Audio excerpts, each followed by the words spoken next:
तो नियम सार है। हाँ, नियम सार है। समय सार दे दो, समय सार दे दो, समय सार। इस पर लिखा समय सार है और है नियम सार।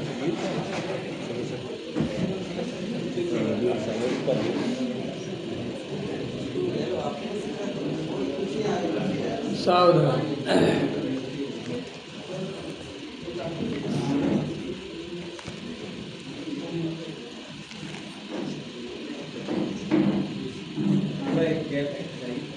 ओम नमः सिद्धेभ्यः। ओम नमः सिद्धेभ्यः। ओम नमः सिद्धेभ्यः। नमः समय साराय स्वानुभूत्या चकासिते चित स्वभावाय भावाय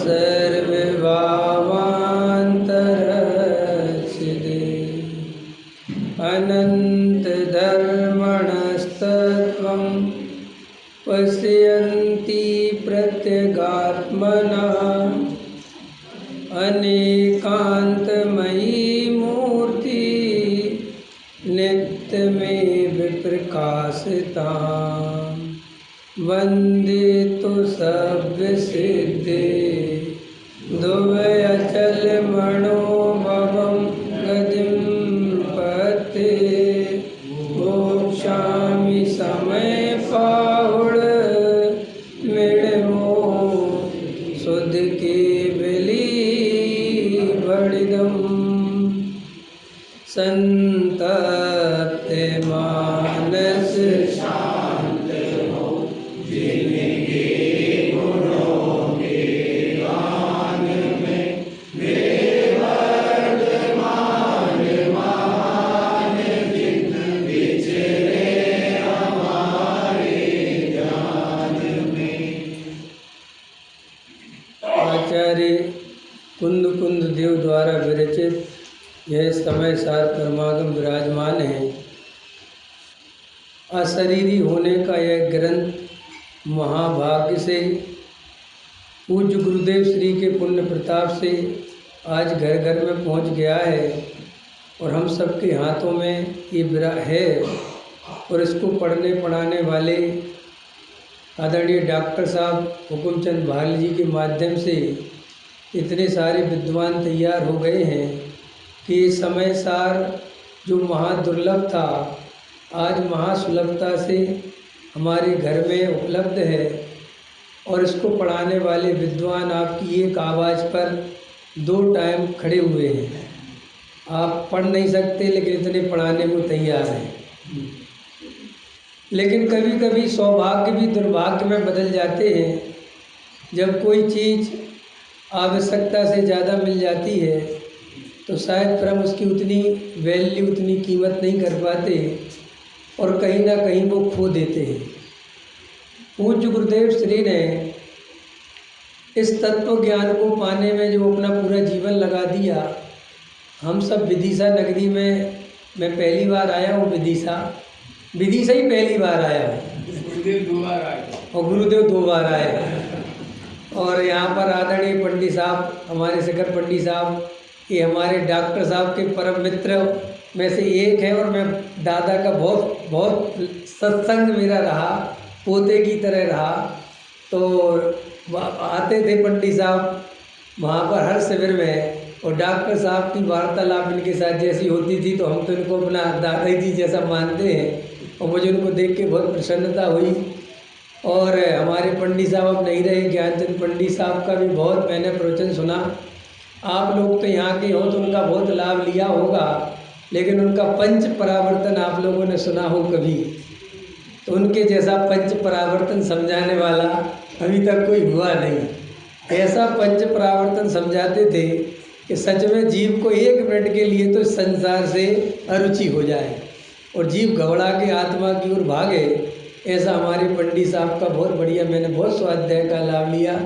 वो भी आते थे और हम सब उनके सामने बच्चे ही हैं। अब लेकिन भैया तत्व ज्ञान में ये अपन को जो भगवान आत्मा की बात है ये तो आगे पहुंचानी है निरंतर सब जीवों तक, जिसको समझ में आ जाए मिल जाए जिनका भला होना हो जाए। तो बात अपन समय सार में मैं क्रम से चल रहा हूँ। अब मैं 5वीं गाथा में पहुँच गया हूँ। माने सिस्टम ऐसा है कि जब मैं बाहर जाता हूँ तो समय सार चलाता हूँ।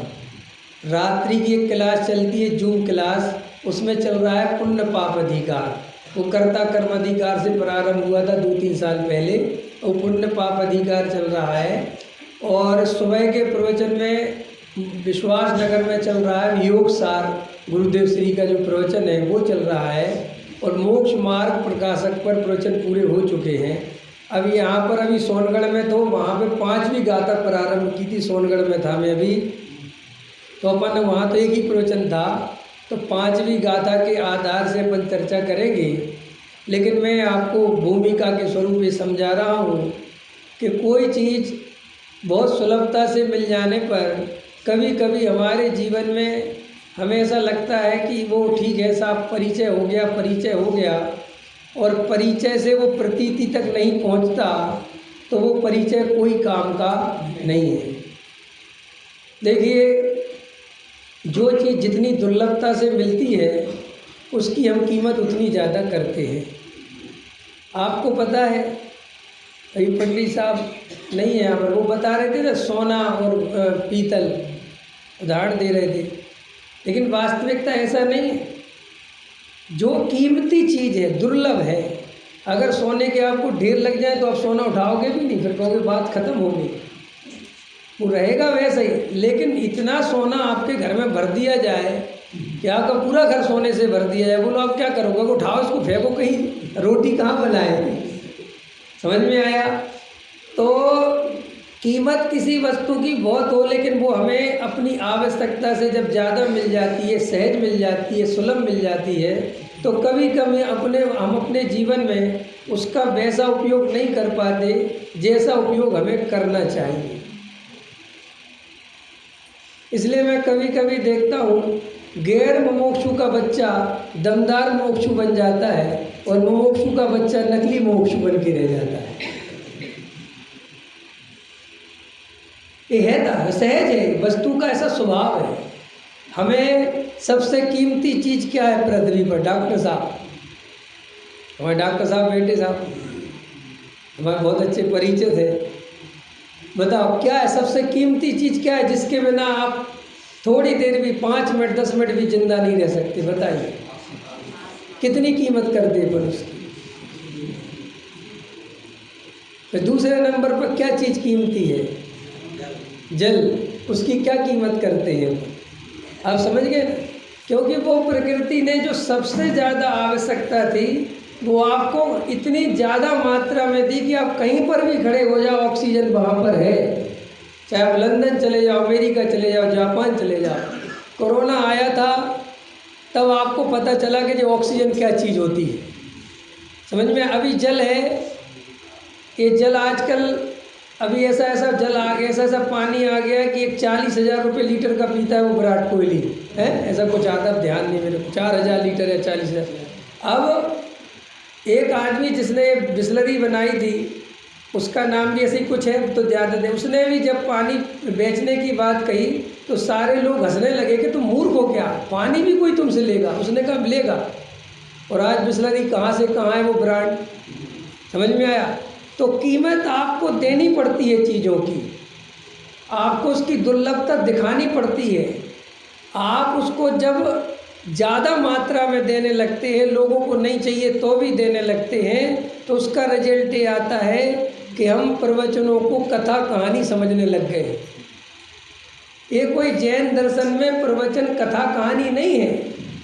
यहाँ पुण्य बनाने के लिए प्रवचन नहीं चल रहे कि साहब सुनो रामायण चल रही है, महाभारत सुनो, इस कुछ नहीं सुनना बुनना। यहाँ तो सिर्फ इतनी सी बात है कि हमें संसार में जो दुख लग रहा है, नहीं लग रहा है, तो आपको पहले दुख नहीं लग रहा तो आप एक कथा सुनने से ज़्यादा कुछ नहीं कर सकते। अच्छा बताओ, आप में से संसार में दुख किस किस को लग रहा है? कौन कौन दुखी है? हाथ उठाओ। क्या दुख है भाई साहब? देखो, एक ने उठाया पहली बात, और वहाँ भगवान के सामने झूठ बोलते हो, हमें तुम्हारे जैसा बनना है, ऐसा होना है, इतना झूठ बोलते हो भगवान के सामने। सच्चाई तो तुम्हारी यहाँ खुलती है जब मेरे जैसा आदमी आपसे पूछता है, बताओ क्या दुख है आपको संसार? आप संसार में रहना चाहते हो कि नहीं? नहीं रहना चाहते? सच्ची बात है? किसने रोक रखा? निकलो, चलो भाई, आप ही मालिक हो, आपका मालिक कोई दूसरा तो नहीं है। डॉक्टर साहब, पैसे में सुख नहीं है, छोड़ दो ना कमाना, ढेर क्यों लगा रहे हो? बात इतनी सी है कि हमने अंदर से कोई निर्णय नहीं किया है। हम तो देखा देखी में जी रहे हैं। मंदिर में आते हैं तो मंदिर जैसी वेशभूषा धारण कर लेते हैं, यहाँ के हिसाब से गर्दन हिलाते हैं, यहाँ के हिसाब से बोलते हैं, और जब यहाँ से बाहर निकलते हैं तो फिर अपन अपनी एकदम ड्रेस चेंज करके, अपनी वेशभूषा चेंज करके, और फिर अपन व्यापारिक हो जाते हैं, व्यापारी बन जाते हैं, है ना, जो कुछ भी सामाजिक बन जाते हैं। एक्चुअल ऐसा क्यों हो रहा है? अपन 20 साल से 30 साल से प्रवचन सुन रहे हैं, कभी अपने को ऐसा विचार क्यों नहीं आता कि आखिर बात क्या है? मेरे को सम्यक दर्शन आदि की प्राप्ति क्यों नहीं होती? मुझे आत्मा का अनुभव क्यों नहीं होता? मेरा सही तत्व निर्णय क्यों नहीं होता? आपके मन में जितने भी प्रश्न आते हैं कि नहीं आते, लेकिन ये अगर प्रश्न ही नहीं आते अपने मन में तो अपना आत्म कल्याण नहीं हो सकता। ऐसा 20 साल नहीं, अपन 50 साल सुनने से कुछ नहीं होता। अपने अहंकार को पोषण करने के अलावा हम अगर आत्म कल्याण की तरफ नहीं जा रहे हैं तो कुछ भी मिलने वाला नहीं है। देखो, आत्मा कैसे मिलता है पहले ये समझ लो। पूज्य गुरुदेव श्री हमारे सामने एक जीवंत उदाहरण है, और भी उनके नीचे अनेक अनेक महापुरुष हुए, सबने अपना जीवन आत्मा के लिए समर्पित किया, और किस कीमत पर किया उसका एक छटाक भी हमें चुकाना नहीं पड़ रहा है। आदरणीय पंडित साहब यहाँ विराजमान हैं। पहले लोग गुरुदेव श्री का प्रवचन सुनने के लिए उधार पैसा लेके, मेरे खुद के बाबा 1-2 रुपया बताते थे, 5 रुपये किसी से ब्याज पे लेके गए थे सुनने के लिए। और वहाँ आज तो इतना VIP हो गया, सोनगढ़ 5 स्टार होटलें फैले हैं। एक ज़माना ऐसा था, इतनी शुद्ध सात्विक वृत्ति थी लोगों की कि वहाँ अपना सत्तू रख के लेके जाते थे। आप विश्वास नहीं करोगे, सत्तू, और वो घोल घोल के पीते रहते थे और गुरुदेव श्री का प्रवचन सुनते रहते थे। और ना कोई सोने की ना कोई व्यवस्था नहीं, जंगल था, वो तो डले रहते थे अपना। ऐसी पात्रता भक्ति है। 20 दिन तक एक मिनट की शांति से नहीं रहते थे। बराबर, सपने भी भूल जाते, सपने में भी बाहर निकल के वही चर्चा, वही चर्चा, वही चर्चा, समझ में आया। और वहाँ से कितने जीवों ने अपना आत्म कल्याण किया, वो तो कुछ ही लोगों का नाम आता है, लेकिन ना जाने कितने जीव वहाँ से सुलझ गए, सम्यक दृष्टि हो गए। और अपन उन्हीं के वंशज महापुण्य लेके आए। अपन को सोनगढ़ नहीं जाना पड़ा, सोनगढ़ अपने घर आ गया। और अपन कोई गरीब फरीब नहीं है, अपन को कोई सत्तू वत्तू नहीं खाना। अपने पास तो इतनी परेशानी के खाएं क्या और कौन सा छोड़े। अपन तो इस परेशानी से परेशान है। अपन तो बहुत पुण्य का उदय लेके आए, अपने पुण्य के उदय में कोई कमी नहीं। लेकिन बस याद रखो, ज़्यादा पुण्य का उदय नियम से जीव को अधोगति का कारण बनता है। क्योंकि पुण्य के उदय में भ्रमित होने के चांस 100% है। पाप के उदय में जीव भ्रमित नहीं होता, भले उसे तत्व मिले चाहे नहीं मिले, लेकिन संसार में दुख तो नहीं, सुख तो नहीं लगता। लेकिन ये पुण्य का उदय आया और हमारे अनुसार थोड़ा सा परिणमन हुआ और हम सेठ और साहूकार बने, तो एक हाथ में समय सार और एक हाथ में व्यापार। समझ में आया? और पैसा रुपया, पैसा मान आदि का पोषण करना और समय सार आदि की चर्चा करते रहना, ऐसे बहुत चला जाएगा। ये तत्व ज्ञान अगर हमें सुलभता से मिल गया है तो आप ये मत समझो ये सुलभ है। आचार्य कुंद कुंद भगवान स्वयं कह रहे हैं, इस भगवान आत्मा की बात इस जगत में सुनना सबसे दुर्लभ है। बाकी कुछ भी दुर्लभ नहीं है, लेकिन अपन इतने पुण्यशाली हैं कि अपन को भगवान आत्मा की बात सबसे ज़्यादा सुलभ हो गई है। और सुलभ हो जाने के कारण ही हम उसकी उतनी कीमत नहीं समझ पा रहे हैं जिस कीमत पर जाकर सम्यक दर्शन आत्मानुभव होता है। देखो, मैंने आपसे साधा एक अभी गुरुदेव श्री की बात रह गई।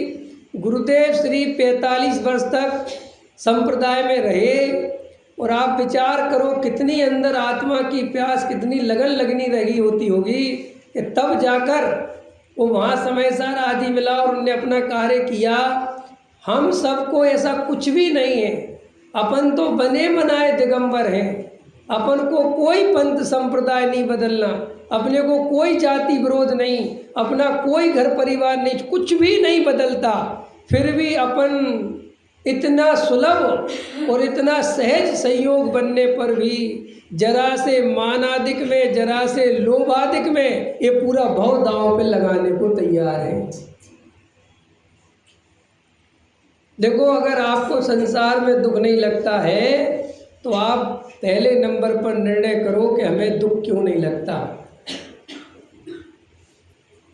हमें जो दुख लगता है वो दुख नहीं है। आपकी काया में रोग है इसलिए आप दुख मानते हो, ये दुख नहीं संसार का। बाहरी दुख नहीं है, पहले निर्णय करो। क्या? जितने भी आपके हमारे सांसारिक दुख जिसे हम समझते हैं, आचार्य भगवंत उसे दुख नहीं समझते, न मानते हैं, न कहते हैं। ये तो हम व्यवहारी हैं और हमें सीधी सी बात है, जैसे बनिए के आदमी को, बनिए के बेटे को बनिए की भाषा समझ में आती, क्षत्रिय के लड़के को क्षत्रिय की बात। ऐसे हम लोगों को जब संसार के दुख घुमाओ, तिल तिल करे देह के खंड, असुर बढ़ावे दुष्ट प्रचंड। हमें जब पहला दुख संसार का है ना, निरोगी काया घर में माया कुलवंती नारी, न ये सुख है और न इनके अभाव में कोई दुख है। असली दुख तो जो अंदर हमारे मिथ्यात्व है, मोह राग देश कसाय है, असली दुख का कारण तो वो है। और अगर वे हमें दुख रूप लगने लगे तो हम उनके अभाव करने का उपाय करें। मुकेश जी, वैसा अभी हमें दुख रूप क्या लग रहा है?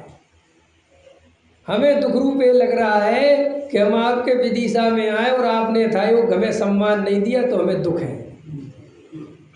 लेकिन हमें सम्मान की चाह है, ये महादुख है, ये समझ में नहीं आ रहा। आप समझ गए ना? तो देखो, अपन चर्चा करेंगे 5वीं गाथा से, जहाँ कुंद कुंद भगवान कह रहे हैं कि अब मैं भगवान आत्मा की बात जो महादुर्लभ है सर्व सुत परिचित अनुभूत भोग बंधन की कथा, पर से जुदा एकत्व की उपलब्धि केवल सुलभ ना। सम्यक दर्शन किसे किसे को प्राप्त करना है? हाथ उठाओ। किसी को नहीं करना? ये ऐसा तो नहीं जानते कि सम्यक दर्शन की बोलेंगे तो पंडित कहेंगे अपन तो सम्यक दर्शन से ही भिन्न है। ऐसा वाला पंडित नहीं हूँ, इतना हाई क्वालिटी का पंडित नहीं हूँ। मैं तो बहुत छोटा बिल्कुल सीधा साधा। बताओ जल्दी, थोड़ी इसकी आवाज़ करना तेज, मेरा गला खिंच रहा मेरा। बोलो। हाँ, सम्यक दर्शन किस किस को प्राप्त करना? हाथ उठाओ। चलो, किसी को नहीं करना। भाई घर भेजो मेरे को। जब आपको करना नहीं, मैं तो वही कराने आया हूँ, इसके क्या मतलब है? थोड़ा हाथ ऊपर करो ना ढंग से। और करो। हाँ अब बस आपको तो नहीं चाहिए भाई, अब चाहिए क्या? सब पूछ पूछ के लोगे क्या है? सम्यक दर्शन इतनी बुरी चीज थोड़ी है। अरे चलो सम्यक दर्शन चाहिए मान लिया। अच्छा सम्यक दर्शन कैसे प्राप्त होता है किसको पता नहीं? सबको पता है। तो फिर अब मेरा क्या काम है मुझे बता। सम्यक दर्शन कैसे चाहिए, सम्यक दर्शन कैसे होता है वो आपको पता है। क्यों? हम स्वाध्यायी जीव हैं, हम 20 साल से प्रवचन सुन रहे हैं। तो ऐसा तो है नहीं कि कोई प्रवचन सुनाने वाले कुछ और सुना के गए। हर जगह एक ही बात चल रही है, वेद विज्ञान है ना। द्रव्य कर्म भाव कर्म 9 कर्म से भिन्न भगवान आत्मा का अनुभव करो, हूँ परमात्मा छू, एम नक्की करो, निर्णय करो, अनुभव करो, यही तो बातें सुन रहे हैं। तो आपको पता प्रश्न क्या पूछना चाहिए? प्रश्न ये पूछना चाहिए जो आप नहीं पूछ पाते, बता वो भी मैं ही बता रहा हूँ। प्रश्न हमें ये पूछना चाहिए कि भाई साहब बात ये है, हमें मोक्ष मार्ग की विधि भी पता है, हमें मोक्ष मार्ग में आने का भाव भी रहता है, लेकिन हम फिर भी नहीं आ पाते, इसका कारण क्या है? प्रश्न ये है। हमें इस पर चर्चा नहीं करनी है। तुम्हें सम्यक दर्शन पता नहीं है, आत्मानुभव पता नहीं, सब पता है। हमारा प्रश्न सिर्फ ये है कि सब पता होने पर भी हम अपने जीवन में उस तत्व ज्ञान को, उस वेद ज्ञान को अप्लाई क्यों नहीं कर पाते? और अगर अप्लाई करें तो करें कैसे? समझ में आया? हमें ये तो पता है कि आत्मानुभव का नाम सम्यक दर्शन है, सच्चे श्रद्धान का नाम सम्यक दर्शन है। देव शास्त्र गुरु की श्रद्धा आत्म श्रद्धानम सम्यक दर्शन। और मोक्ष मार्ग प्रकाशक में सारी परिभाषाएं 6 द्रव्य 7 तत्व 8 कर्म 9 पदार्थ 4 अभाव निमित्त उपादान द्रव्य गुण पर्याय समय सार की प्रवचन सार की 80वीं गाथा, समय सार की 6वीं गाथा, सब गाथाएं सबके भाव पता है। फिर भी प्रश्न ये है कि हमारे जीवन में वो आत्मानुभव का फूल क्यों नहीं खिलता? पता है लेकिन विश्वास नहीं हो रहा। हाँ बहुत अच्छी बात है। तो विश्वास क्यों नहीं हो रहा? अब विश्वास के लिए क्या करें बताओ, हम क्या करें? आपको विश्वास नहीं हो रहा, हम क्या करें इसके लिए? क्या करें? पंडित महाराज बन जाए?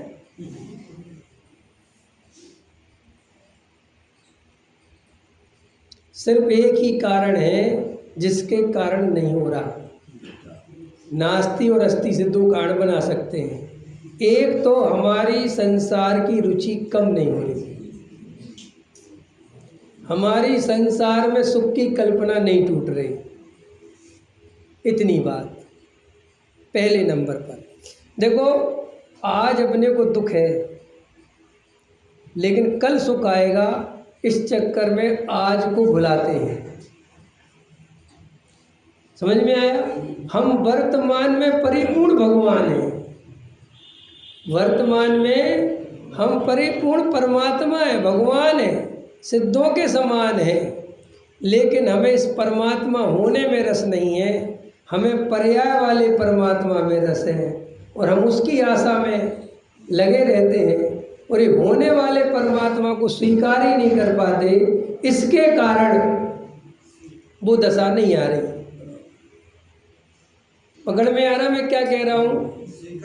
स्वीकार नहीं कर पा रहे। स्वीकार क्यों नहीं कर पा रहे? क्योंकि वो पर्याय दृष्टि हम कहते तो हैं, ये राग देश कसाय में नहीं है ना, ये सब बोलते हैं। ये पूजा अभी देखो थोड़ी सी परीक्षा करें, पूजा भक्ति जो अभी करी आपने ऊपर, किसने करी? आत्मा ने करी कि शरीर ने करी? मैं कह रहा दोनों ने करी, वर्तमान पर्याय ने करी। और दो उत्तर तो देते जाओ, मोक्षों के पास उत्तरों की कमी थोड़ी। मैंने तो जाना और देखा। लो साहब एक तीसरा, बहुत गजब। और बताओ बहन जी, बताओ क्या करा तुमने? जाना देखो कितना झूठ बोलते सब। तुमने बेहोशी में करा, तुम्हें कुछ ही नहीं पता किसने करा किसने किया। आया समझे? ये उत्तर तो तुम्हें पंडितों ने रटाए, आपका अपना अनुभव कुछ भी नहीं है आपके पास कि पूजा करी किसने। ये तो हमने सिखाया कि पूजा करने वाले तुमने कहा चौके। अब हमने ही पूछा कि पूजा करने वाला कौन, तो तुमने कहा मैं नहीं, मैं तो जानने देखने वाला। जबकि पूजा कर रहे थे तो वहाँ मैं ही कर रहा था, इसी कर्तृत्व से कर रहे थे। क्योंकि वह साहब ये बात कैसे हुई भैया, ज्ञाता रहने के लिए होश चाहिए और जागृति चाहिए। ज्ञाता, आप समझ गए, ज्ञाता, मैं ज्ञाता हूँ ये कहने के लिए ज्ञाता पर दृष्टि चाहिए। हमारी दृष्टि तो ज्ञेयों पर है। काहे पर दृष्टि है? और हम बोलते क्या है? ज्ञाता है। भोजन कौन करता है? आत्मा के शरीर। देखो आपके जब ऐसे प्रश्न आपके सामने खड़े करो तो आपको थोड़ा सा ज्ञान जागृत होता है, हाँ क्या। लेकिन अगर मैं इस टाइप की बातें करूं कि कौन करता है और आपने कहा शरीर, मैं कहा बहुत अच्छा, तो आप बिल्कुल सोते रहते हो। आप कहते हो हमने उत्तर सही दिया पंडित जी को। आप समझ गए? आप केवल उत्तर सही करने में लगे हैं। हम अपने पूरे जीवन में यही तो कर रहे हैं। ये पढ़ पढ़ के सीख जाते हैं, परिभाषाएं याद कर लेते हैं, फिर थोड़े से पंडित बन जाते हैं और फिर या तो दो चार को पढ़ाने बैठ जाते हैं या समझाने बैठ जाते हैं, परिभाषा याद कर करके अपने को ज्ञानी मानने लग जाते हैं। भाई जैन धर्म में जब क्षयोपशम ज्ञान से धर्म नहीं होता, ये आपने समझा। जड़ की क्रिया से धर्म नहीं होता, ये आपने समझा। फिर भी अपन धर्म के नाम पर क्या कर रहे हैं बताओ?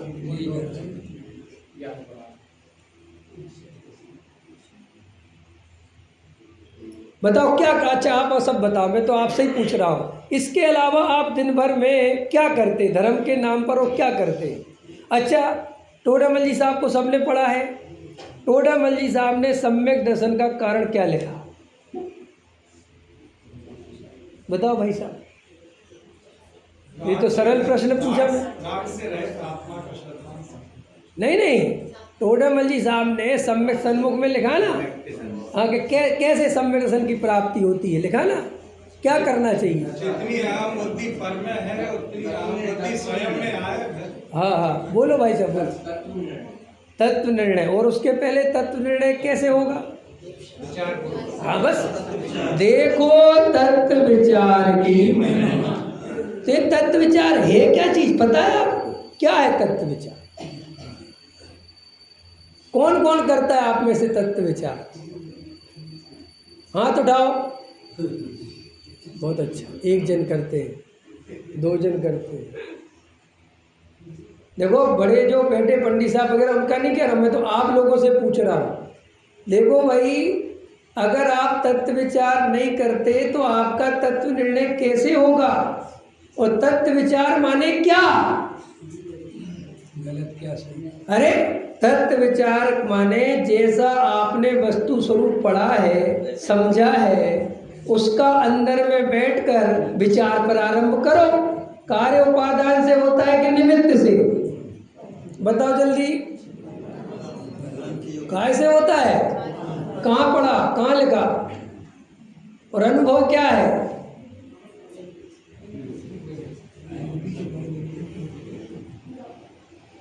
कार्य काय से होता? उपादान से कि निमित्त से?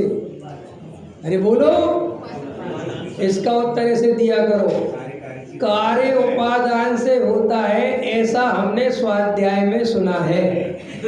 लेकिन हमारा अनुभव ऐसा है कि निमित्त के बिना नहीं होता।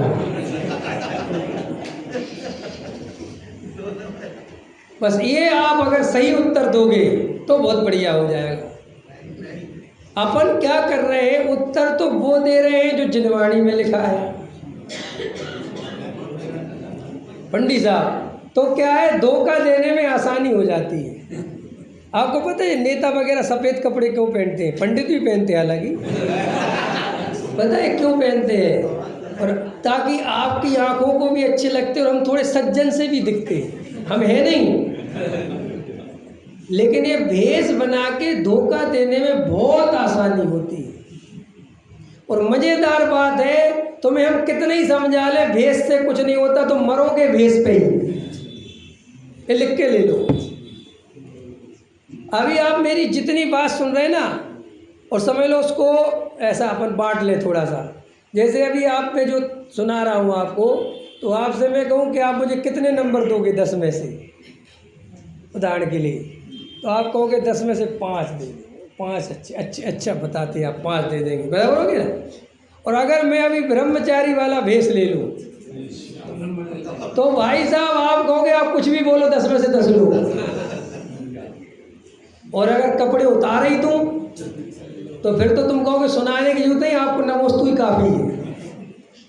साधुओं से तो मन सुनना भी नहीं चाहते, आप तो कहते साधुओं से आप तो हमारा नमस्कार लो, आहार लो और बस, आप मत कुछ सुनाओ, सुन तो पंडितों से लेंगे।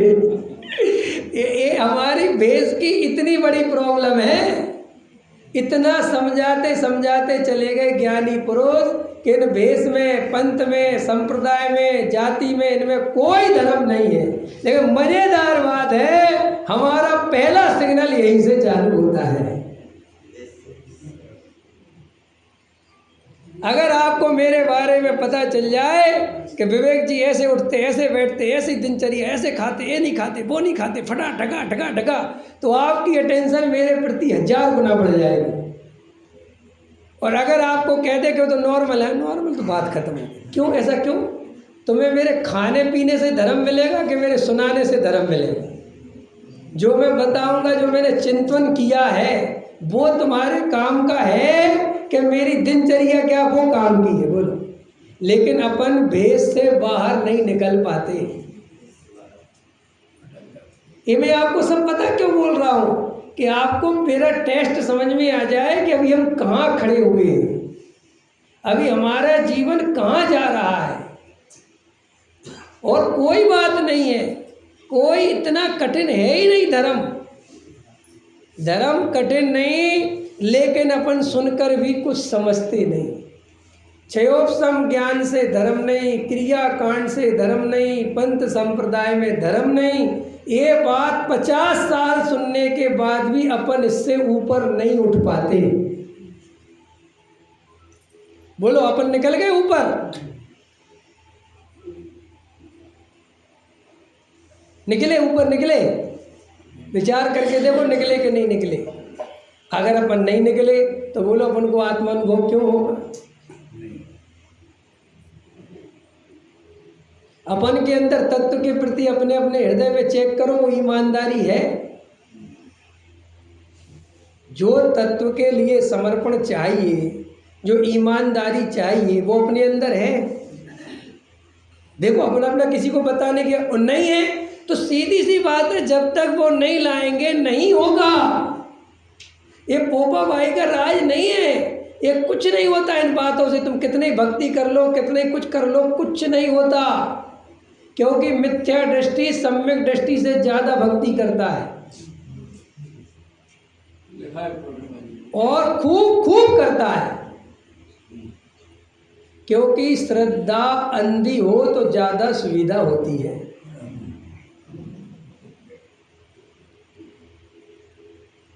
श्रद्धा क्या बोला डॉक्टर साहब? तो बहुत सुविधा होती है। एक बार श्रद्धा अंधी हो जाए, फिर चाहे जो करो, नाचो झूमो गाओ, तुम ऐसी भक्ति कर सकते हो। बस श्रद्धा अंधी। अपन बड़े बाबा की वैसी भक्ति कर सकते हैं जैसे बड़े बाबा वाले करते हैं? अपन तो जाएंगे तो जय हो आदिनाथ, और वे बड़े बाबा की, ऐसा लगा भैया कौन आ गया, कौन आ गया, हो गया आफत आ गई क्या। लेकिन अब उसकी श्रद्धा की नाप आप नहीं समझ सकते। उसके लिए बड़े बाबा बहुत बड़ी चीज़ है। अंधी भक्ति, अंधी भक्ति के सामने जागती हुई भक्ति हमेशा कमजोर पड़ेगी। एक सम्यक दृष्टि जीव आएगा, और अगर इतने ही मंदिर में भीड़ है तो पीछे चुपचाप दर्शन करेगा, और पीछे वहीं के वहीं बैठ जाएगा। बिल्कुल किसी को डिस्टर्ब करने की नहीं सोचेगा किसी कीमत पर। लेकिन एक मिथ्या दृष्टि आए खतरनाक वाला, समझो, मंत्री फंत्री और हो, ओम जय जय, उसे कोई परवाह नहीं कि कितने जीवों का दर्शन में दिक्कत है, उनके ज्ञान में, पूजन में, आराधना में कोई मतलब नहीं उसे। अब कोई कहे कि देखो इनको कितनी भक्ति है। अगर भगवान का प्रक्षाल हो और सम्यक दृष्टि हो तो वो बहुत पीछे शांति से जरा सा डालेगा और खड़ा हो जाए, कोई उसे। लेकिन मिथ्या दृष्टि, सबसे ज़्यादा मैं ही करूँ भगवान को, मैं ही उठा के रखूँ और कोई न रख पाए, ये उसकी अंधी भक्ति में, अंधी श्रद्धा में ये होता है कि उसको क्रिया की और इतनी मजबूत पकड़ रहती है कि वो किसी कीमत पर उस क्रिया से समझौता नहीं कर सकता। ज्ञानी क्रिया नहीं करते, ऐसा नहीं है। ज्ञानियों के जीवन में क्रिया सहज होती है और हम सहज क्रिया को कभी धर्म नहीं मान पाते, ये हमारी कमजोरी होती है। हमें जब तक हठाग्रह नहीं दिखे, नहीं समझ में आया, जब तक कुछ स्पेशल नहीं दिखे, आपने कहा पंडित जी पानी पियोगे, काय का है, छना का छना, आपने कहा छना, अरे छना तो है, काय का है, बोरिंग का है, कि पंडित साहब आप काय का लेते हैं, कुएं का, समझ में आया। और ये पूछा नहीं कि जो कुएं का पानी लाए कहाँ से हो, जितने बचाए नहीं उतने तो लाने में निपट गए। आपको पता है हमारे यहाँ के चरणान योग में और दुनिया के चरणान योग में क्या अंतर है। हमारे यहाँ मुनिराज बनने की ऐसी आज्ञा नहीं थी कि मुनिराज बन जाओ, नहीं, हमारे यहाँ बराबर लिखा है कि जिस द्रव्य क्षेत्र काल भाव में उस चर्या का पालन हो तो ही वो नियम व्रत धारण करना। अगर उस चर्या का पालन नहीं हो और सामने दिख रहा है कि चर्या यहाँ पल ही नहीं सकती, फिर भी तुम वो नियम लेते हो तो वो धर्म नहीं, हठाग्रह है, वैसा तीव्र कसाय का लक्षण है।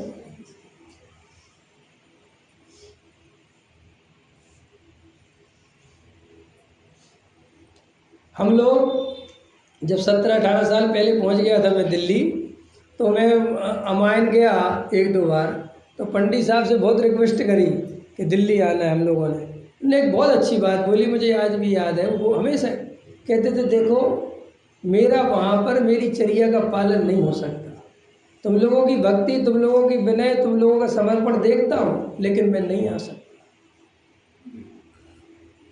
बहुत अच्छे प्रेम हो, क्यों कि भैया तुम लोग मेरे कि नहीं, हम सब कर देंगे, सब कर देंगे, करोगे कैसे वो तो हमें पता ही है, कर तो दोगे, लेकिन 10 किलोमीटर से पानी ला रहे हो, 4 पहियों की गाड़ी में लाओगे, कितने जीव मरेंगे, कौन सा पानी पचा रहा, मैं क्या कर रहा, तुम मेरे चक्कर में सारे के सारे आर्त रोज ध्यान कर रहे हो। ऐसी जगह बैठ के धर्म नहीं हो सकता, और ऐसी जगह जाना ज्ञानी जीवकों के लिए बिल्कुल नहीं होता जहाँ उनकी चर्या नहीं पले। आज वर्तमान के द्रव्य क्षेत्र काल भाव में हमें कुछ पता ही नहीं है, हमारे जीवन में हमें पता ही नहीं कि हम क्या कर रहे हैं। हम एक तरफ तो कहते जड़ की क्रिया में धर्म नहीं, और उसी जड़ की क्रिया में इतने तन्मय होकर लगे रहते हैं और आर्त रौद्र ध्यान करते हैं। भैया सम्यक दर्शन प्राप्ति में अपनी ताकत लगाओ, आत्मा के अनुभव में अपनी ताकत लगाओ। हमारे पास जीवन कम है, आयु कर्म है कम है, समय कम है, और बिल्कुल स्थितियां बदल रही हैं। न क्षेपसम बढ़ाने की सोचो, सब संयम की सोचे कि नहीं सोचे। भैया सम्यक दर्शन के बिना संयम नहीं आता, सम्यक दर्शन से ही संयम आता है। तो फिर साहब बाहरी संयम, वो सारा संयम लो जो तुम्हें सम्यक दर्शन में सहायता करे। क्या?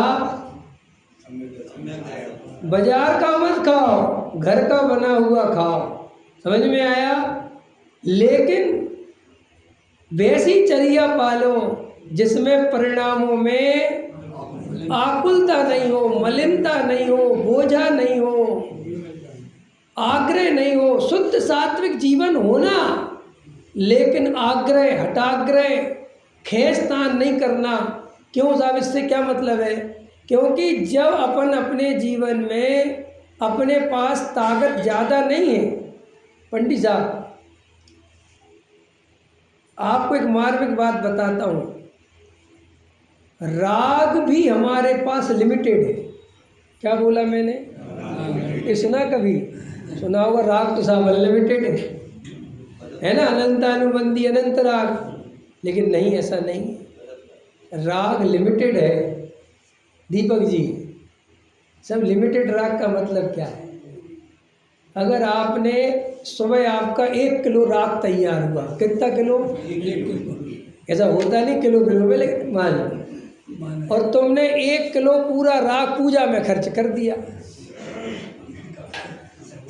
तो स्वाध्याय में जाके ठाए बोल जाओ, खत्म हो जाएगा, क्योंकि आपने सारी शक्ति तो वहाँ खर्च कर दी। इसलिए जो ज़्यादा पूजा में लग जाते उनका स्वाध्याय में इतना मन नहीं लगता। अथवा कई लोग इतना ज़्यादा स्वाध्याय करते कि भक्ति के भाव नहीं रह जाते। समझ में आया कि नहीं आया? तो एक तो राग की मर्यादा है, ये तो मैंने आपको एक नेचुरल उदाहरण दिया।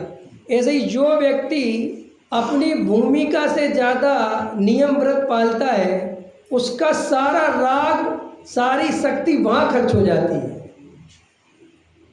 और फिर वो तत्व विचार आदि करने में, आत्मानुभव करने के लिए शक्ति बचती नहीं, क्योंकि उसको एक सेटिस्फैक्शन हो जाता है कि मैंने बहुत धर्म कर लिया है।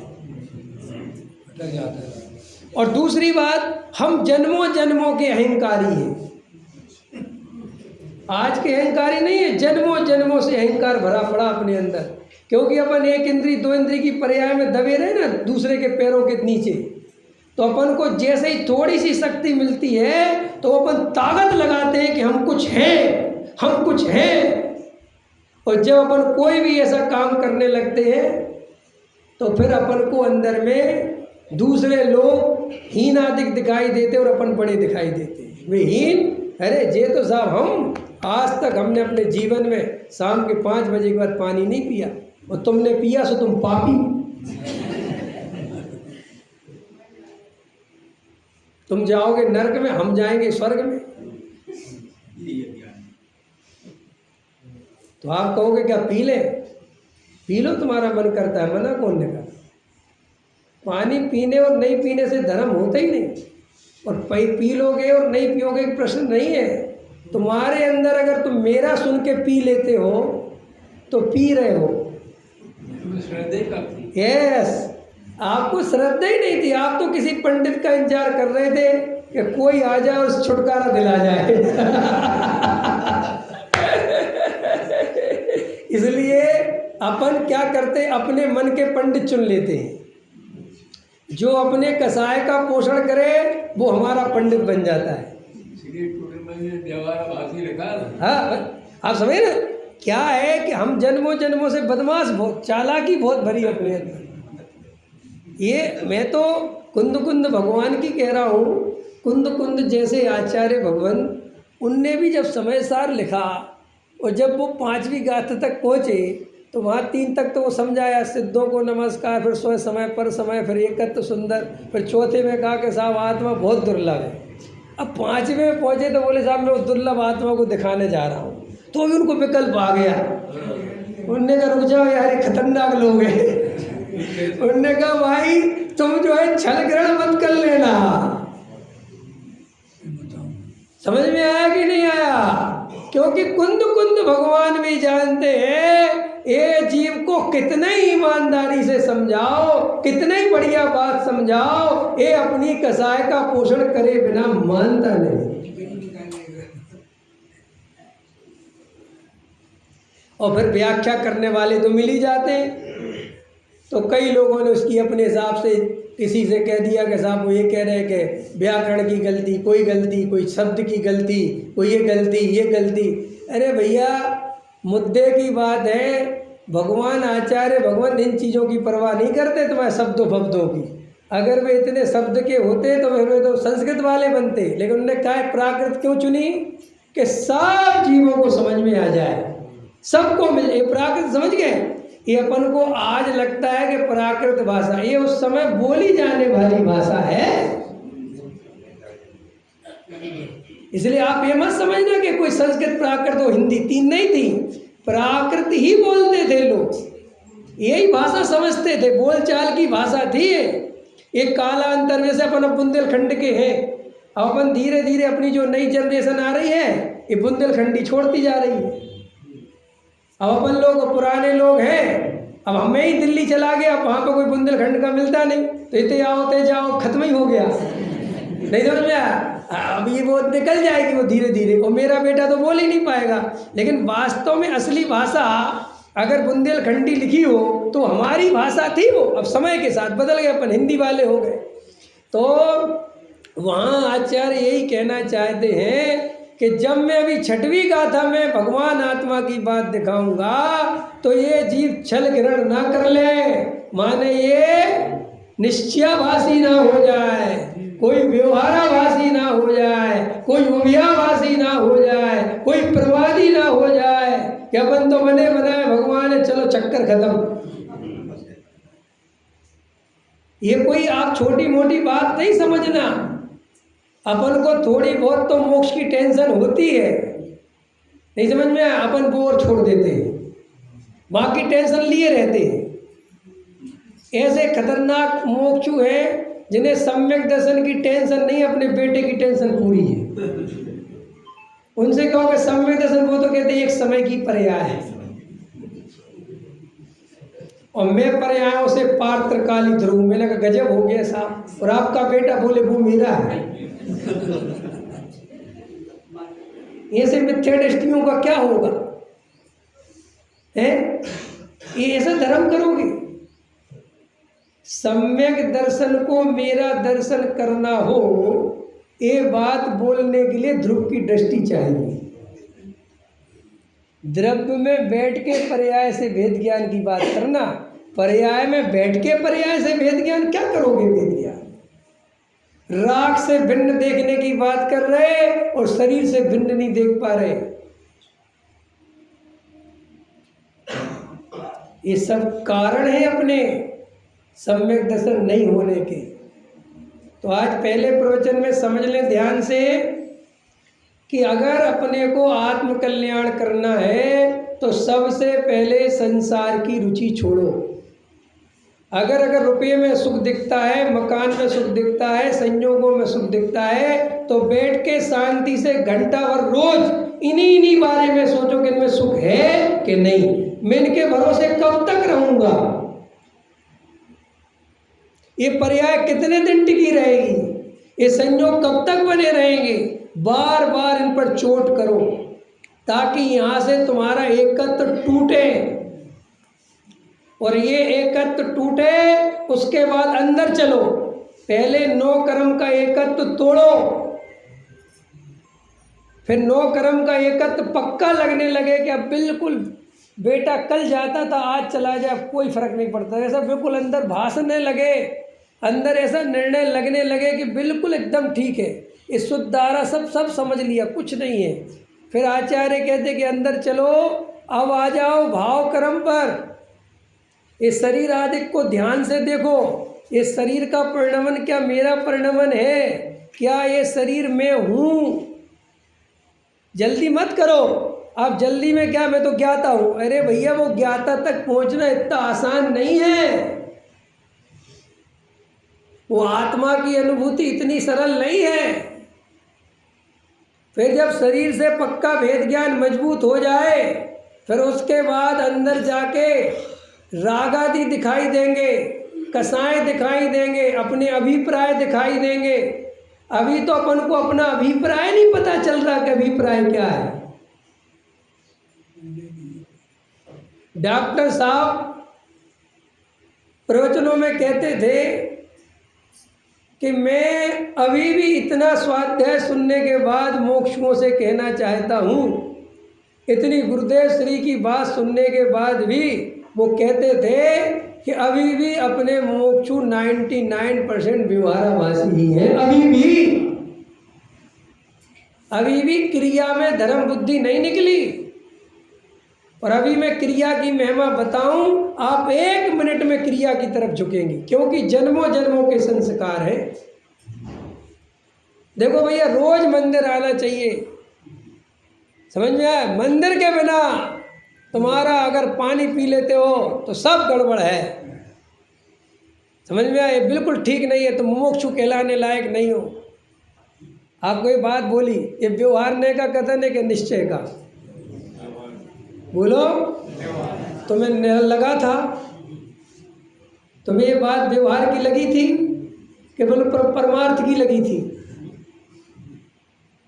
अरे बोलो, आपको जब मैंने ये बोला तो आपको लगा ये व्यवहार का कथन है? आपको लगा बिल्कुल ठीक है, मंदिर आने वाला में, दर्शन करने वाला में, पानी पीने वाला में, सब में एकत्र तो चल रहा कि नहीं चल रहा? चल रहा कि नहीं चल रहा? बोलो, परमार्थ कैसे सदेगा? जब ये वाक्य बोला जाए कि रोज मंदिर आना, तो अंदर सही स्वाध्याय जीवो तो उसे पता है कि व्यवहार का न मैं आने वाला, न मैं जाने वाला, मैं तो जानने वाला। और ये तो सहज क्रिया होती है, इसका कर्ता मैं नहीं हूँ। देव शास्त्र गुरु की भक्ति करनी पड़े तो वो भक्ति नहीं।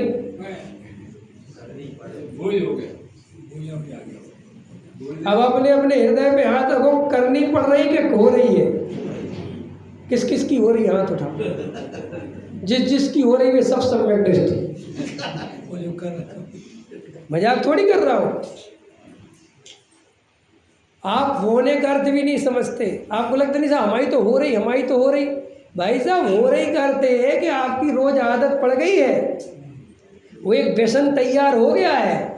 अब अगर आप मंदिर नहीं आते तो आपको चैन नहीं पड़ती है, तो सब फिर भक्ति कहलाती क्या है? सुनो, मैं बताता हूँ भक्ति क्या कहलाती। पहले नंबर पर तो दिमाग से ये निकाल दो कि भक्ति केवल मंदिर में आके होती है। जो मंदिर में आके भक्ति होती है और घर में जाके छूट जाती है, वो भक्ति नहीं। देखो, आपको बताता हूँ कैसे। एक बच्चा क्रिकेट का प्रेमी है और वो सचिन तेंदुलकर को अपना आदर्श मानता है, मुकेश जी भाई साहब, विनोद जी भाई साहब। आप बताओ, जब सोता है तो सचिन तेंदुलकर की महिमा निकल जाती होगी? जब भोजन करता है तब, खेलने जाता है तब, जब सचिन का पोस्टर घर में लगाता होगा और उसके सामने आता होगा तभी आती होगी? नहीं। ऐसा भी हो सकता है कि गरीब हो और उसके घर में पोस्टर खरीदने के पैसे भी ना हो, तो भी उसके अंदर 24 घंटे सचिन की महिमा है। वो है भक्ति। और उसे वो लानी नहीं पड़ती। उसे कोई कहता नहीं कि तुम सचिन की महिमा करो, ये 3 लोग के नाथ है, ऐसा कोई कहता है? लेकिन यहाँ तो कह के ये 3 लोग के नाथ है। अच्छा है क्या? अच्छा, ये क्यों हो रहा है? क्योंकि श्री गुरु कहते हैं कि जब तक अंदर का भाव वासन जागृत नहीं होगा, इसे खुद आत्मा का सुख नहीं मिलेगा, तब तक ये कभी नहीं जान पाएगा कि भगवान कैसे सुखी है। आप समझ गए? इसमें 2 भेद कर लो।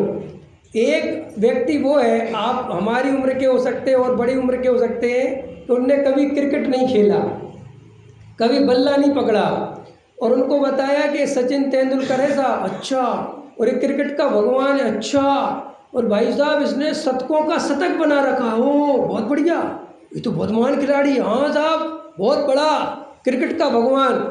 तो उनने भी महिमा चालू कर दी। किसकी? सचिन की। किसने? जिनने कभी बल्ला पकड़ा ही नहीं। अरे लेकिन अब इतना सीख गया कि शतकों का शतक बनाया, तो बहुत बड़ी बात, आज तक कोई नहीं बना पाया। उन्हें सिर्फ ये बात पता है कि आज तक कोई नहीं बना पाया और इसने बनाया। ठीक है, तो वे भी सचिन तेंदुलकर के फैन हैं। लेकिन एक बच्चा वो है जिसने खुद क्रिकेट खेला है, खुद बल्ला पकड़ा है, और उसे पता है कि 100 रन बनाना एक बार भी बच्चों का खेल नहीं, एक बार बना ले तो ही बहुत बड़ी बात है। समझ में आया? उसको सचिन की महिमा जैसी आती है, ऐसे ही सम्यक दृष्टि को मुनिराजों की, धर्मात्मा की, तीर्थंकर परमात्मा की, उनको जैसी महिमा आती है। और हमें तो सुन सुन के ये 3 लोक के नाथ है। भगवान 3 लोक के नाथ है, बोलो। हमारी भाषा तो देखो, भगवान अपने नाथ है। ये तो तुम्हारी हमारी रागियों की भाषा है। हमें जब तक किसी का कोई नाथ ना बने हमें मजा ही नहीं आता। हाँ, अनाथ महसूस करते। इसलिए भगवान भी 3 लोक के नाथ है। इंद्र भी है, वो क्या बड़े बड़े नरेंद्र इंद्र सब इनके सामने झुकते। नहीं झुके तो भी है। मेरे सामने तो नहीं झुकता इंद्र नरेंद्र, तो मैं भगवान हूं कि नहीं? ऐसा अनुभव करो। तुम्हें कोई नमस्कार करेगा तुम भगवान नहीं है। हम सदा काल भगवान हैं। हमें चाहे कोई नमस्कार करे चाहे नहीं करे, हमें ये संसार में जब तक ये निर्णय नहीं कर पाएंगे, इस तरीके से अपनी सोच बदलेंगे, तो हमें आत्मानुभूति होगी। और आत्मानुभूति उसे ही होगी जिसके प्राणों में आत्मानुभव की सच्ची प्यास होगी। अभी तो हमारे अंदर पुण्य की प्यास, अनुकूलता की प्यास, समाज की प्यास, सुनने की प्यास, क्षयोपशम की प्यास, जितनी क्रिया पल जाए उतनी प्यास, इज्जत पाने की, प्रतिष्ठा पाने की, पंडितियाई की, इसी की प्यास है। यही हमारी असली प्यास है। इस दिन असली प्यास भगवान आत्मा की जगती है। देखो भाई, आप ये मत सोचना कि भरत चक्रवर्ती 6 खंड में रह के सम्यक दृष्टि थे, और आप भरत जी जैसे वैभव में ऐसा उदाहरण देते ना। एक उदाहरण सही नहीं है, सुनो क्या है। भरत जी 6 खंड में रह के तो सम्यक दृष्टि थे, ये परम सत्य है। लेकिन जब उन्होंने सम्यक दर्शन प्राप्त किया था तब चक्रवर्ती नहीं थे। इसमें अंतर समझ में आया कि नहीं आया? आगे पकड़ में आ गया? क्या कहना चाहता हूँ कि भाई साहब, सम्यक दर्शन के लिए जैसा समर्पण चाहिए वैसा समर्पण भरत जी पहले ही कर चुके थे। आप समझ गए? पकड़ में आई? प्रश्न आया समझ में? भाई साहब, आप भरत जी को 6 खंड वाला आदर्श मत बनाओ। आदर्श बनाना तो वो भरत जी बनाओ जो पिछले जन्म में 60,000 वर्ष मुनिराज रहे, और सम्यक दर्शन जब लिया होगा तब आत्मा को कैसा समर्पण किया होगा, तब जाके सम्यक दर्शन होता है। उनने छायक सम्यक दृष्टि थे तो कैसे मोह का नाश किया होगा, कितना तीक्ष्ण पुरुषार्थ उनका होगा, वैसा पुरुषार्थ हम करेंगे तो सम्यक दर्शन होगा। और भरत जी जैसा वैभव भी, चक्रवर्ती भी, संयोग भी, अरे साहब वो तो सम्यक दृष्टि को सब होते हैं, सम्यक दृष्टि को होते हैं। लेकिन सम्यक दर्शन प्राप्त करने के लिए इन सब की दृष्टि छोड़नी पड़ती है, तब होते हैं। अगर इन सब की दृष्टि रखोगे और आत्मा की बात सुनते रहोगे तो आत्मा की दृष्टि नहीं होगी, इन्हीं की दृष्टि होगी। इसलिए अपन केवली आगे रह गो पूरो, अनंतवार केवली परमात्मा के सामने जो कोरे रह गए, उसका कारण यही था कि हम वहाँ आत्मा की बात सुनने बैठ तो गए लेकिन पर्याय दृष्टि नहीं छोड़ पाए। आज भी कहीं वो गलती इस जन्म में ना कर लेना। महाभाग्य से अपने को दुर्लभ तत्व ज्ञान मिला है, और अपन सब द्रव्य दृष्टि का पुरुषार्थ करें, आत्मानुभव का पुरुषार्थ करें। इसी मंगल भावना के साथ अपनी बात पूरी करता हूँ।